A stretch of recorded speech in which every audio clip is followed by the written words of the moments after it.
Hello friends, welcome to மக்கள் சேவை சால். இன்றைக்கி நம்ம ஒரு முக்கியமான இன்ஃபர்மேஷன் பற்றி தான் பார்க்க போகிறோம்.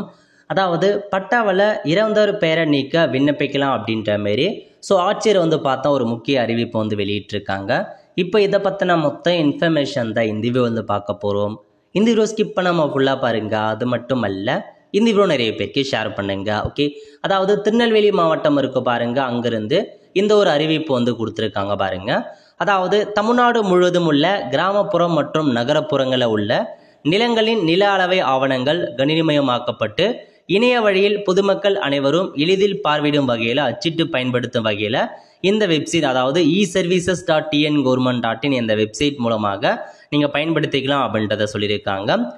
அப்புறம் இருப்பினும் பல சிட்டாவில் உள்ள பட்டாதாரர்களுக்குள் இறந்தவருடைய பெயர்கள் நீக்கப்படாமலும் அவருடைய பெயர்களுக்கு பதிலாக வாரிசுதாரர்கள் பெயர்கள் அல்லது தற்போதைய உரிமையாளர் பெயர்கள் சேர்க்கப்படாமல் உள்ளன. எனவே பட்டாக்களில் உள்ள இறந்த நில உடைமையாளர்களின் பெயர்களை நீக்கி அவர்களது வாரிசுதாருடைய பெயர்களை சேர்த்து பட்டாக்களை நெகிழ்நிலைப்படுத்த பொதுமக்கள் உரிய ஆவணங்களுடன் சேவை மையங்களின் வாயிலாகவோ அல்லது சிட்டிசன் போர்ட்டல் வாயிலாகவோ கீழ்கண்ட ஆவணம் விண்ணப்பிக்கலாம் அப்படின்னு சொல்லியிருக்காங்க.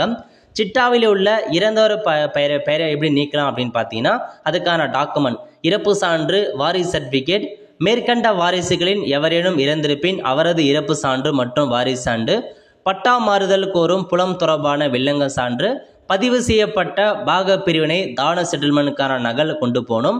நீதிமன்றத்துக்கான தீர்ப்பு இருக்குன்னா அதுக்கான டாக்குமெண்ட் கொண்டு போகணும். ஓகே, கிரயம் பெற்றவர் விண்ணப்பிக்கும். ஒருவேளை கிரயம் பெற்றவர் விண்ணப்பிக்கிறாங்க அப்படின்னா இறப்பு சான்று, வாரிசு சர்டிஃபிகேட்டு, வாரிசில் யாரா இறந்துட்டாங்கன்னா அவங்களுக்கான டெத் சர்டிஃபிகேட், வாரிசு சர்டிஃபிகேட், அதுக்கப்புறம் வில்லங்க சான்று, அந்த கிரிய பத்திரத்துக்கான ஆவணம் போட்டிருக்காங்க.